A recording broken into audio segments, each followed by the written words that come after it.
Assalamualaikum warahmatullahi wabarakatuh. Perkenalkan, nama saya Aulia Yasmin dengan NPM 10060611981 dari kelas D. Di sini saya akan mempresentasikan jawaban UTS analisis data eksplorasi saya. Sebelumnya, di sini saya menggunakan data ke-13, yaitu data Provinsi Jawa Tengah. Nomor 1, buatlah histogram lalu lanjutkan dengan pemulusan kernel dengan H sama dengan 20.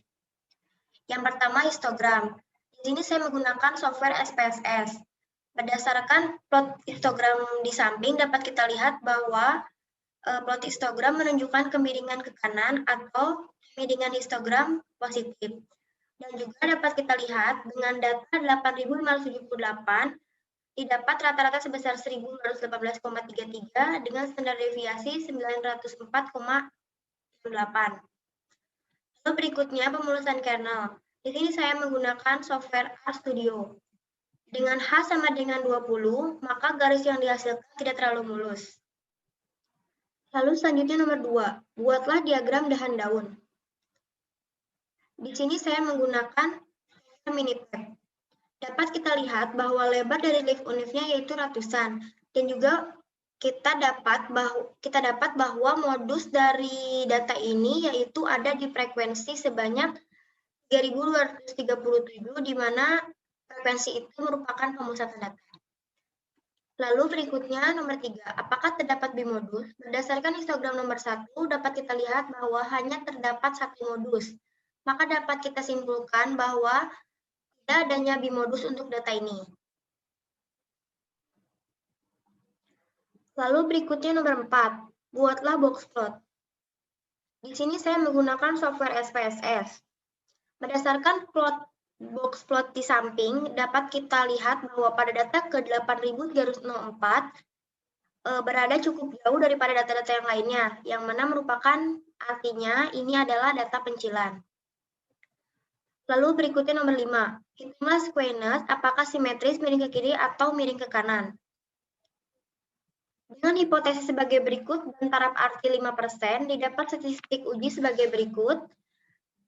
Dengan nilai squareness 3,481 dengan standar errornya yaitu 0,026, kemudian kita hitung nilai rasionya dengan membagi nilai rasio dan standar error, maka didapat nilai rasionya yaitu 133,8846, dan dapat disimpulkan karena nilai rasio lebih besar daripada 1,96 dan bernilai positif, maka data tidak berdistribusi normal dan data melenceng ke kanan. Ini sesuai dengan histogram pada nomor 1 bahwa data melenceng ke kanan. Lalu berikutnya nomor 6, hitunglah kurtosis. Dengan hipotesis sebagai berikut, dengan taraf arti 5%, maka didapat statistik uji sebagai berikut. Didapat nilai kurtosis sebesar 26,744 dengan standar errornya 0,053. Lalu nilai rasionya yaitu dengan membagi nilai kurtosis dengan standar errornya didapat bahwa nilai rasionya yaitu 504,6038. Karena nilai rasio lebih besar daripada 1,96 dan bernilai positif, maka data tidak berdistribusi normal atau H0 ditolak, dan juga mempunyai nilai puncak yang cukup tinggi. Lalu berikutnya nomor 7, apakah terdapat pencilan? Berdasarkan tabel dari extreme value ini, kita bisa lihat bahwa nilai tertinggi ada pada data ke-834 dengan value 15.335. Dan juga berdasarkan box plot, kita dapat lihat bahwa pada data ke-834 berada cukup jauh daripada data-data yang lainnya. Maka dapat kita simpulkan bahwa terdapat pencilan, yaitu pada data ke-834. Lalu berikutnya nomor 8. Hitunglah treatment mean dengan alpha sama dengan 0,05. Dengan mengurutkan data terlebih dahulu, maka didapat treatment mean dengan alpha 5% sebesar 1122,746 di setiap ujung kiri dan ujung kanan data. Jadi setiap di kiri 2,5% dan di kanan 2,5%. Lalu berikutnya nomor 9, hitung Win-Solid Mean dengan alpha sama dengan 0,05. Di sini saya menggunakan software RStudio. Dengan memasukkan sintaks sebagai berikut, maka dapat kita simpulkan bahwa nilai Windsor Z-min pada taraf arti 5% adalah sebesar 1166,872. Lalu berikutnya nomor 10, hitunglah median absolute deviation. Di sini saya menggunakan software RStudio. Dengan memasukkan sintaks seperti di samping, maka dapat kita simpulkan bahwa nilai simpangan baku sebesar 904,6805.